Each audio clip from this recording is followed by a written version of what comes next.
Price the lord. ఫిబ్రవరి 22వ తేదీ 2024. ఈరోజు దేవుని వాక్యం.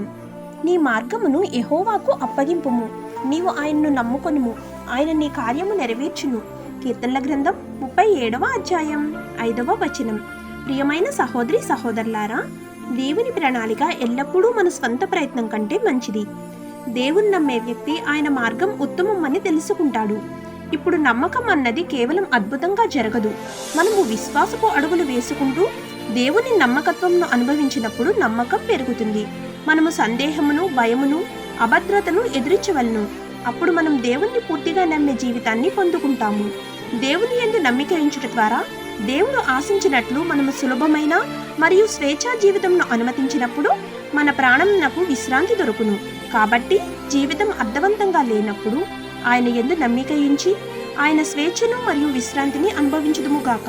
ఆమేన్. God bless you.